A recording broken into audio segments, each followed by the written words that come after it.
तो मैं सिर्फ इतना कह रहा हूँ कि पापा की परछाई से निकलो, मालूम पड़ेगा कितनी धूप है बाहर।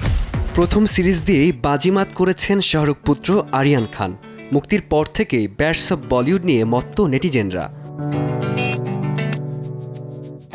ব্যাটস অব বলিউডে মজার ছলে উঠে এসেছে হিন্দি সিনে দুনিয়ার অনেক বিষয়, রয়েছে আরিয়ানের ব্যক্তি জীবনের কিছু ছায়াও। দর্শকের একাংশের দাবি, সিরিজটির একটি চরিত্রে প্রাক্তন এনসিবি অফিসার সমীর ওয়াংখেড়েকে তুলে এনেছেন শাহরুখ পুত্র। সিরিজটি নিয়ে যখন দর্শকের তুমুল আগ্রহ, ঠিক সে সময়ে শাহরুখ ও আরিয়ানের বিরুদ্ধে 2 কোটি রুপির মানহানির মামলা করেন সমীর। যদিও মামলাটি খারিজ করে দেন দিল্লি হাইকোর্ট।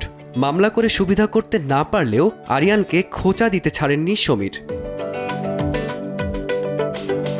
মাদক না পাওয়া গেলে সে নিরপরাধ এমনটা ভাবা ঠিক নয়। কারো কাছে মাদক পাওয়া গেলে সেটি কোথায় তৈরি হয়েছে, কারা বিক্রি করছে, সবটাই তদন্তের অংশ।